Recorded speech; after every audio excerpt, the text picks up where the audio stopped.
Next on the docket is citizen input. I see many citizens, so I think we're going to have some input.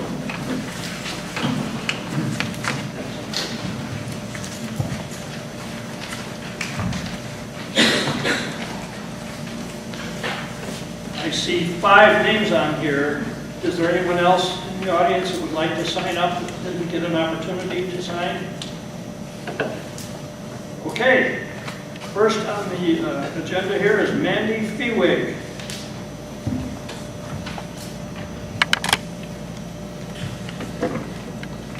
Good evening, everyone.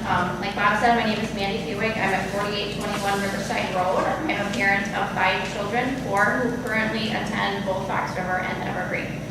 I come before you tonight to express my concern regarding the number of teachers that have left, specifically the 9 staff at Evergreen. As I learn of each staff member leaving, my heart sinks and anxiety increases. It hit an all-time peak last week when I learned that both Jan Nickel and Kyle Supernat had resigned. Each of those teachers was supposed to have one of my daughters this year. You can most likely give me some sort of comment or reason for each of these staff members leaving, but I know the truth.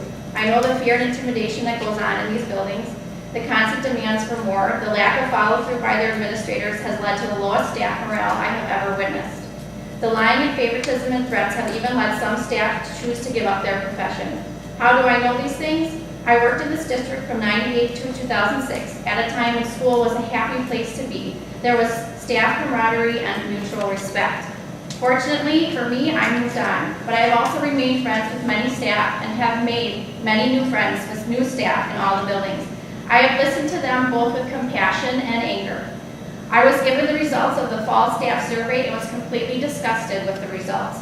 I have heard there was a follow-up survey and doubt the results are any better or most likely worse. Sadly, nearly every teacher I talk to would love to leave this district.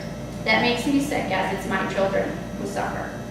I sincerely hope you are opening your eyes to what is happening in this district and the why it is happening. We need administrators that support and encourage, not belittle and intimidate. You have lost some amazing teachers, ones who have given a commitment to this district and these students like most others wouldn't.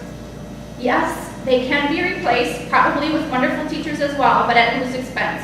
My 2 daughters and the countless other children who were to be placed in these classrooms. I am worried. I have great fear of where we are headed. How many more staff will we lose due to poor morale and working conditions? I urge you to counsel the administration to create a strategic plan to retain the quality teaching staff we have left, starting now. Thank you. Next up, Matt Cranch.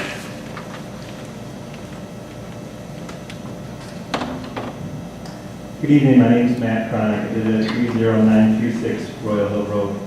I'm speaking tonight to address the board about the decision last month to spend an additional $31,000 on employee health care for next year.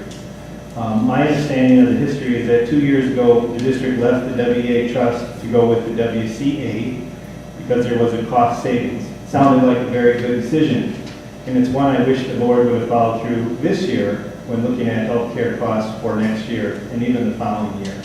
It was a $3,050 increase per month times 12 months. That's $37,000. This board had no discussion when that issue item came up, other than a comment about wasn't there some lawsuit against the WEA trust. I found that interesting.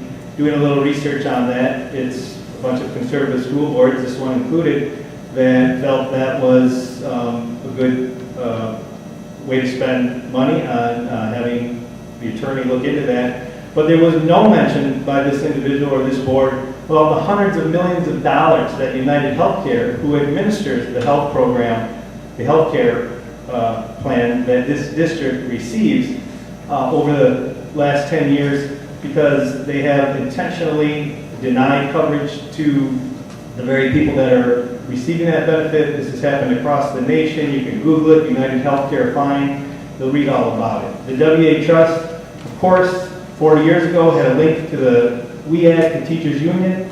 I can only think that some are so biased that you would be willing to waste $31,000 to stay away from them instead of go back to them.